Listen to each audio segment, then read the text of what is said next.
What's good, everybody? It's your boy, O'Shea Duke Jackson, back at it again with another episode of The Celebrity Junk.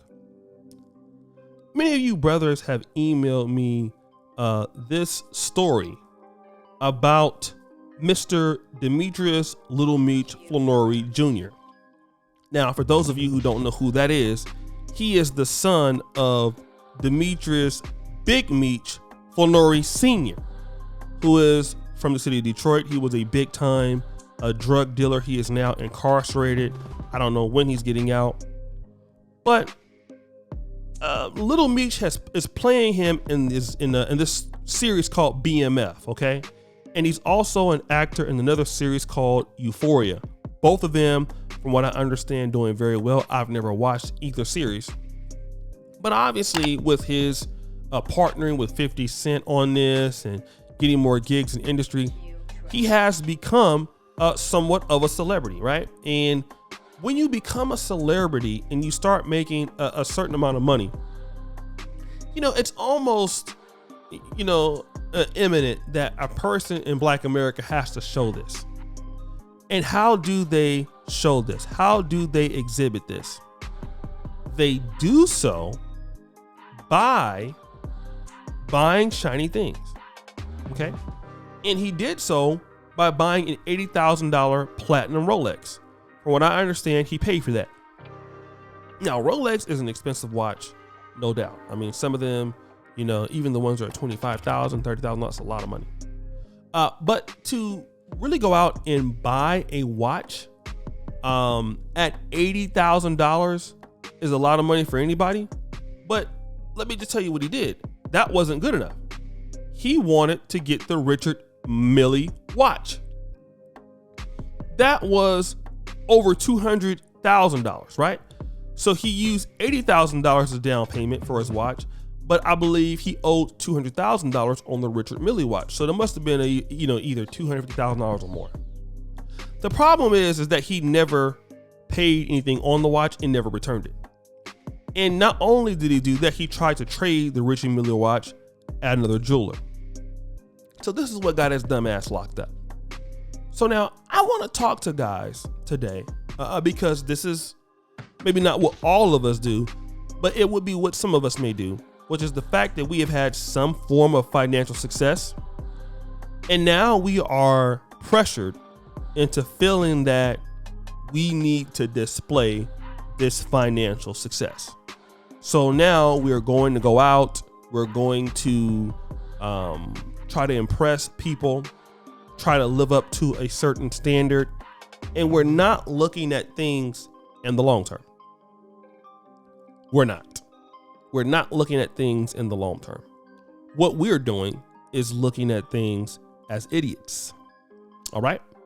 And when you look at things as idiots, you don't see the bigger picture. And we got to be fair to look at it that we don't. We're not looking at this from a bigger picture. What we're seeing is I'm supposed to be this, and these people look at me to be this, and I see my friends have X, Y, and Z. I see my friends with big cars. I see my friends with big houses. So shit, I need to have a big car and a big house like my other friend over there who got a big car and a big house. I need to have X, Y, and Z and this and what happens is you end up not having shit because you can't pay for it. Instead of you working on being a better actor, because nobody cares. And when you're acting on a TV show that you have jewelry or not, they just care about, are you a good actor? Are you a good actress? Are you a good artist? You don't really need to have all that stuff. You just want to have all that stuff because you want to feel like you need all this shit. You don't. I have made a lot of money, guys, in the last 3 or 4 years. The highest I have paid for rent in those times has been over $1,000. I have not bought a car. Okay. I have reinvested into what I do. I have a really good staff, one of the best post-editing teams in this Black sector. And I have those things because that's where the money went. You will see me on the street today. I am still dusty as ever. And do I give a damn if you were to see me and I wouldn't care. Why? Because I'm not trying to impress you. I don't know you. And I know that you damn sure don't give a damn about what I think about you, right? And this is the case I want a lot of young black men to understand. Work on your skills. Work on putting that money to use to do more. Take your fame, take your opportunity to invest into you more. If you can't afford it, don't get it. I never buy for that which I cannot afford. Point blank, period. I never do it. If I can't afford it, I don't need it. Simple as that. I'm going to say it again. If I can't afford it, I don't need it. And I make enough money now that if I can't buy it cash, I probably don't need it. End of story. Don't make me a bad person. Don't make me nothing. But if I can't afford to buy it, I don't need the shit. Simple as that. Simple as that. And that's what we need to do. That's what we need to think about in life.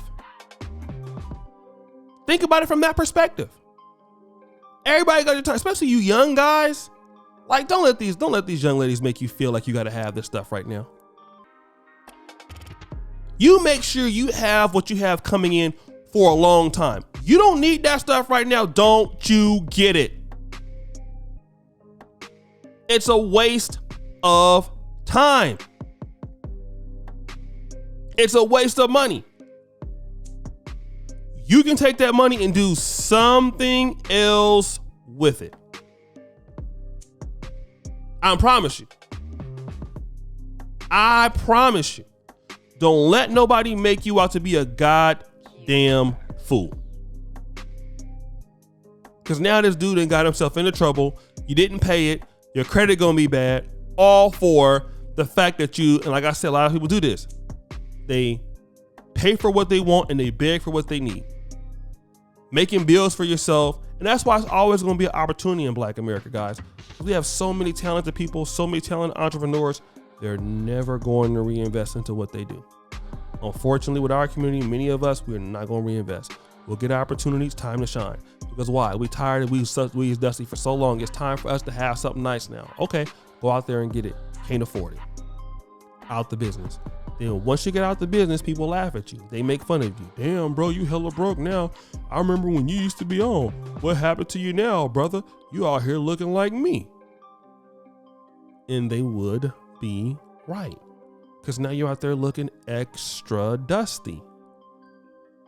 But guys, what do you think? It's your boy, O'Shea Duke Jackson, back at it again with another episode of The Celebrity Junk. Already put you for all that you do. Subscribe, hit the bell. Check out the first company at the top. And as you know, the buffoonery remains at all-time high. I'm out.